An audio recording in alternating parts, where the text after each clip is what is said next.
Uşaqlar, gəlin indi aktivasiya funksiyalarının outputlarının necə şərh olunmasının lazım olduğuna baxaq. Aktivasiya funksiyalarının outputları aktivasiya funksiyasının tipinə görə fərqlidir. Keçəndə danışdıq. Threshold da fərqlidir, sigmoid da fərqlidir, tangent hiperbolik də fərqlidir, ala biləcəyi dəyərlər, interval, bunlar fərqlənir. Bəs hansı nəticə necə şərh olunmalıdır? Buna sadə bir nümunə ilə baxaq. Nümunəmiz olacaq şəklin tanıma, pişik şəklinin tanıması. Modelə pişik şəkli göstərəndə, ya da ki, belə deyək, modelə şəkil göstərəndə, şəkildə pişik varsa, hə, yoxdursa, yox cavabı versin, tutaq ki.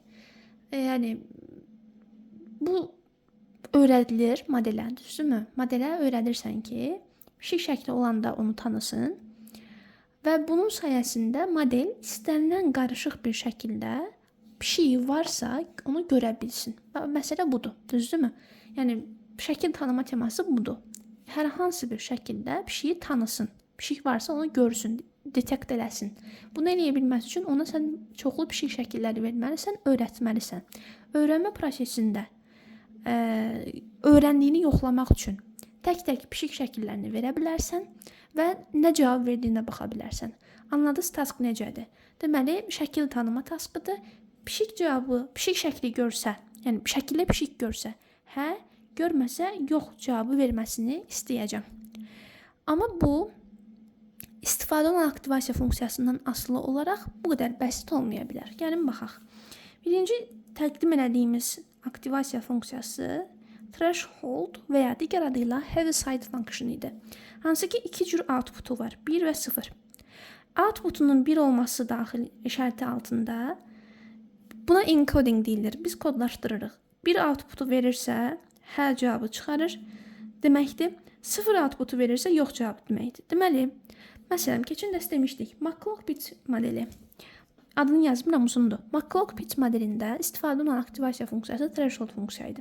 Sonralardan artıq modellər inkişaf elədikcə daha mürəkkəb aktivasiya funksiyaları istifadə olunmağa başladı. Amma ilkin istifadə olunan aktivasiya funksiyası threshold funksiyaydı. Hansı ki, threshold funksiyasında müəyyən bir sərhəd qəbul olunurdu. Həmin sərhəddən böyük olanlara və həmin sərhədə bərabər olanlara 1, yəni V-nin həmin sərhəddən böyük və ya bərabər olduğu halda outputu 1, həmin sərhəddən kiçik olduğu halda outputu 0 verirdik. Və adətən həmin sərhəd elə 0-ın özü olurdu. Yadınızda keçən dəfə yazmışdıq ki, VK 0 və ya 0-dan böyükdürsə outputum 1 olsun, VK 0-dan kiçikdirsə outputum 0 olsun. Demişdik, bu da threshold funksiyasında YK-nın ala biləcəyi qiymətlərdir. Hansı ki, bu 0-dan fərqli də ola bilər. Adından bəllidir, threshold funksiyasıdır. Threshold nə deməkdir? Threshold sizin ümumiyyətlə data science-da çox rastlaşacağınız bir termindir. Thresholdu biz, inşallah, machine learning playlistini yaradana görəcəksiniz. ROC curvelərinin çəkilməsində, qrafikin çəkilməsində elə threshold anlayışından istifadə edərək çəkirik zaten. Threshold anlayışı bir sərhəd deməkdir. Bir sərhəd qəbul olunur. Həmin sərhəddən çox olanda bir reaksiya veririk, az olanda bir reaksiya veririk. Threshold anlayışını hipotez testlərinə görəcəyik statistika playlistində. Threshold funksiyasında bir threshold qəbul olunur və VK həmin thresholddan böyük və ya bərabərdirsə YK 1 olur, kiçikdirsə YK 0 olur. Həmin thresholdda adətən 0 kimi qəbul olunur işlərin asanlığı səbəbli. Hansı ki, mən bu funksiyadan danışanda da zaten elə 0 üzərindən direkt yazmışdım. Amma yəni threshold dəyişə də bilər. Məsələn, threshold elə qəbul oluna bilər ki, tutaq ki, threshold -1 qəbul olunur.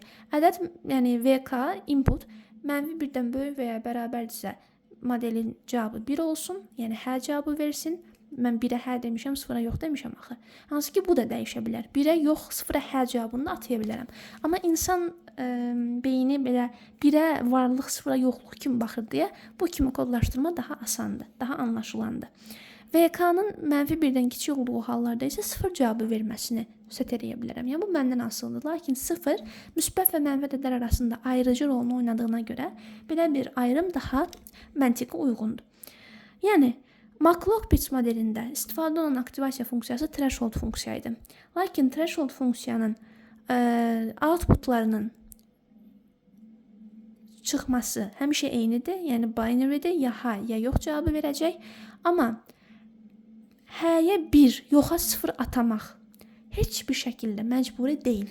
İstəsəniz hə-yə müsbət 1, yoxa mənfi 1 ataya bilərsiniz. İstəsəniz deyərsiniz ki, 0-dan böyük bərabər olan hallarda modelin cavabı 1 olsun, 0-dan kiçik olan hallarda modelin cavabı mənfi 1 olsun. Bu yenə də threshold funksiyadır. Sadəcə default olaraq threshold funksiyasının outputu 1 və 0 kimi qəbul olunur. Amma siz istəsəniz bunu 1 və mənfi 1 kimi də qəbul edə bilərsiniz. Sadəcə bunu yadda saxlayın ki, McLaughlin modeli ən ilkin, ən basic neyron modelidir. Həmin neyron modelinin əsas edə bildiyi iş hə və ya yox cavabını verməkdir.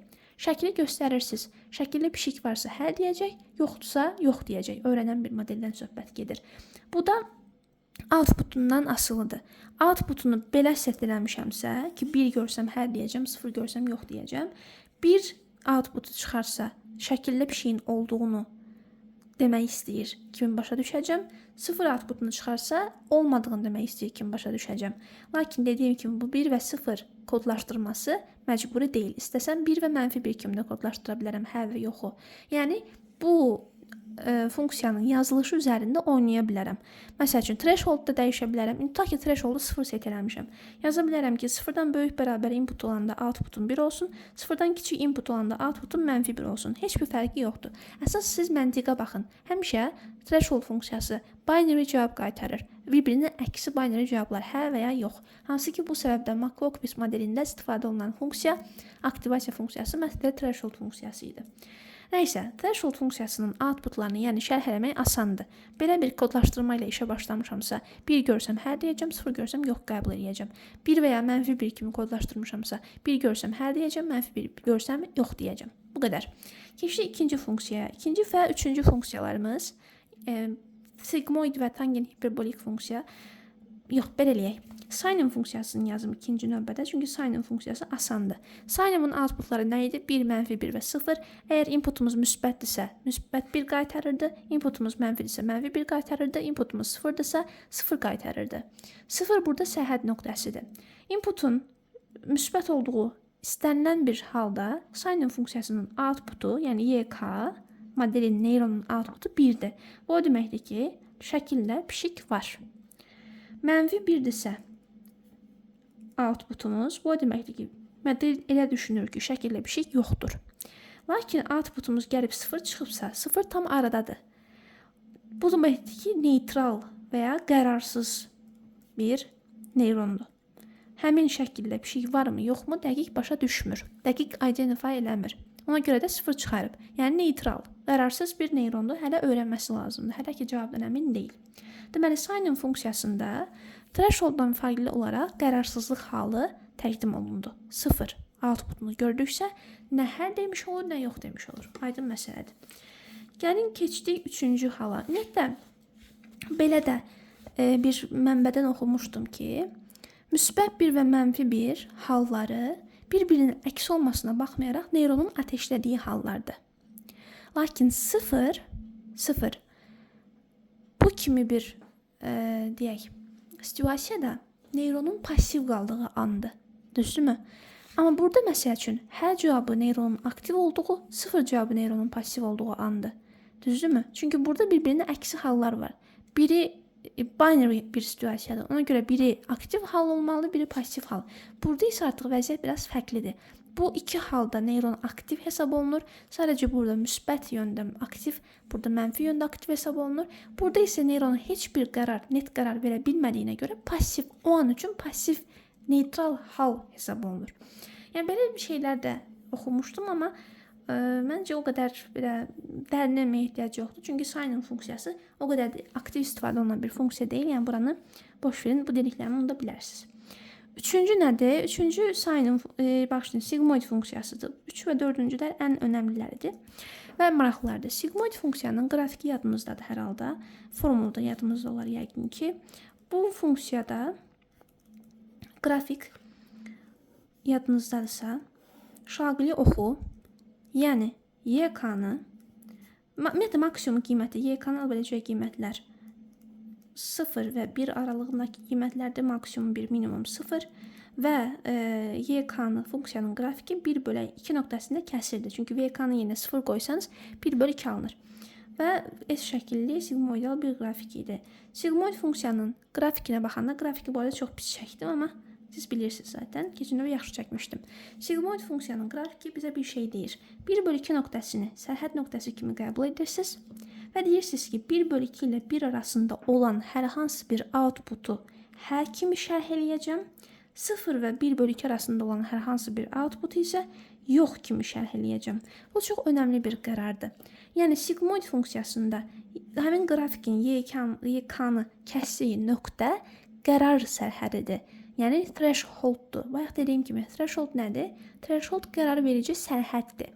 Həmin o sərhəd necə ki burada 0 idi. Deyirdim 0-dan böyüksə hə deyəcəm, 0-dan kiçiksə yox deyəcəm. Burada həmin sərhəd 1 bölü 2-dir. 1 bölü 2-dən böyükdürsə zaten maksimum 1 ola bilər. Mən cavabı hə kimi qəbul edəcəm, 1 bölü 2-dən kiçiksə yox kimi qəbul edəcəm. Amma fərq odur ki, burada sadəcə 1, 0 və mənfi 1, daha doğrusu sadəcə 1, 1 bölü 2 və 0 cavabı yoxdur. Burada bu aradakı bütün qiymətləri də ala bilər output YK. Onda biz onları necə şərh edəcəyik? Gəlin ona baxaq. Ümumiyyətlə, hə cavabının verildiyi intervalda output 1-ə nə qədər yaxındırsa, o qədər əmin deməkdir. Cavabından o qədər əmindir. 0,5 isə qərarsızlıq anıdır. Necə ki, sinin funksiyasında 0 qərarsızlıq anı idi. Sigmoid funksiyasında da 1 bölü 2 qərarsızlıq anıdır. Və 0,5-ə, yəni YK-nın 0,5 dəyərinə nə qədər yaxın bir output alsaq, bir o qədər modelimiz, neyronumuz qərarsızdır deməkdir. Öz cavabından əmin deyil. Şərti olaraq hə cavabı vermiş sayılacaq. Çünki 1 bölü 2-dən böyük bir şey çıxarıb output olaraq. Amma 1 bölü 2-yə nə qədər yaxındırsa bir o qədər qərarsızdır. Çünki 1 bölü 2 özü qərarsızlıq sərhədidir. 1-ə nə qədər yaxındırsa bir o qədər hə cavabından əmindir. Tərs tərəfə baxanda 1 bölü 2 və 0 arasında istənilən cavabı çıxaranda həmin cavab şərti olaraq yox kimi qəbul olunur. Sadəcə bu dəfə 0 yox cavabı olduğuna görə 0-a nə qədər yaxındırsa bir o qədər əmindir cavabından. Lakin 0,5 sərhəd olduğuna görə, yenə təkrarlayıram, qərarsızlıq sərhəd olduğuna görə bu dəfə də 0,5-ə aşağıdan nə qədər yaxındırsa bir o qədər cavabından əmin deyil. Deməli, qısacası 1 YK-nın bir outputunu çıxarması modelin 100% əminliklə hə deməsi anlamına gəlir. Yəni model hə deyir və qərarından tam əmindir. YK-nın 0 dəyəri çıxarması yenə modelin 100% ehtimalla, ehtimal sözünü boş verin, yəni 100% əminliklə yox deməsinə işarət edir.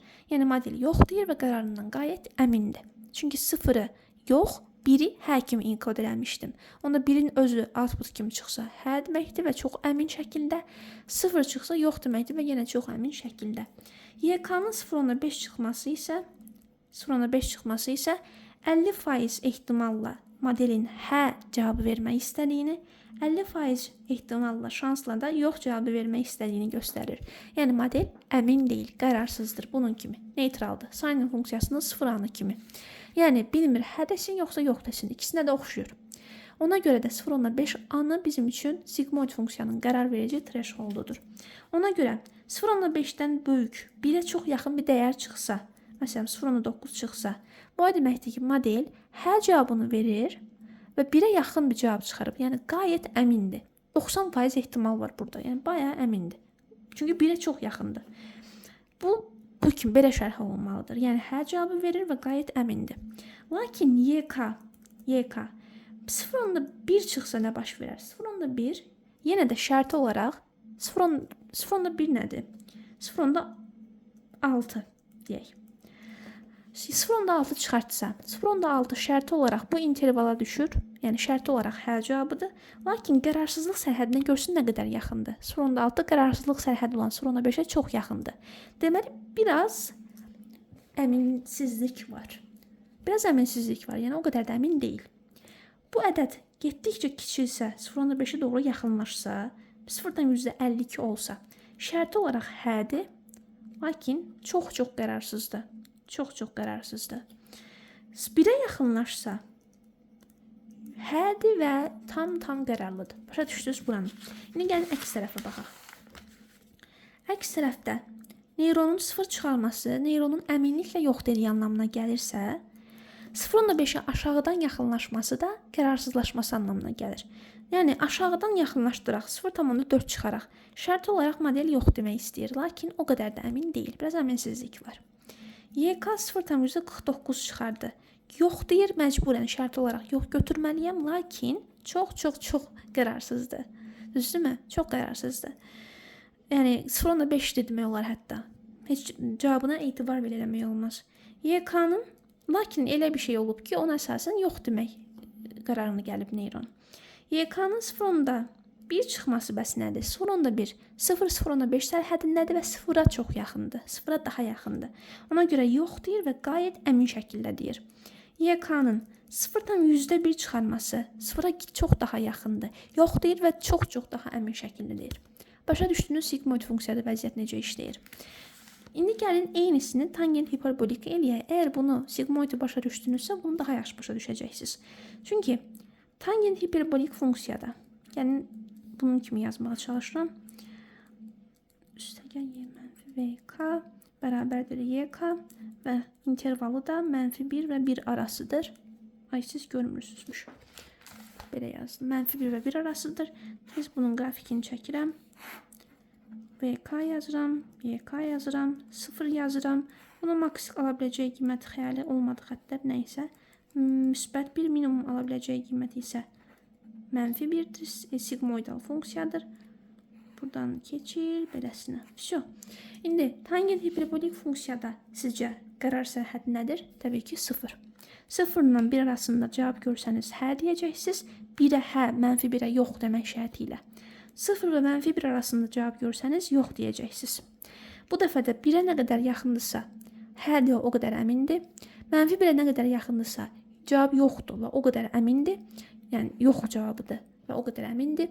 Lakin 0-a üstdən nə qədər yaxındırsa şərti olaraq hərdir, amma o qədər qeyri-müəyyəndir. 0-a aşağıdan nə qədər yaxındırsa şərti olaraq yoxdur, lakin bir qədər qeyri-müəyyəndir. Yəni YK-nız tangent hiperbolikin nəticəsi 0.9 çıxıbsa, model hə deyir və qayət əmin şəkildə deyir. Əgər outputunuz -0.9 çıxıbsa, model yox deyir və qayət əmin şəkildə deyir. Çünki bu 1-ə yaxındır, bu -1-ə yaxındır. Lakin YK-nız 0.1 çıxıbsa, şərti olaraq hə deyir, lakin 0-a çox yaxın bir dəyər olduğuna görə bayağı bir əminsizlik var. YK-nız -0.1 çıxıbsa, şərti olaraq yox deyir. Yəni ola bilsin elə bir şey olub ki, o an onu qərarsızlıqdan qurtarıb və yox cavabı deməyə vadar edib. Lakin yenə də qayət qərarsız şəkildə bunu deyir. Çünki 0-a yaxındır. Biri aşağıdan, biri yuxarıdan. Bu qədər. Bu da tangent hiperbolik funksiyanın şərh olunması. Hələ başqa aktivasiya funksiyaları da var, daha mürəkkəbləri var, amma bizə hələ ki ilkin səviyyədə bu məlumatlar bəsdir. Ümid edirəm ki, başa düşdünüz.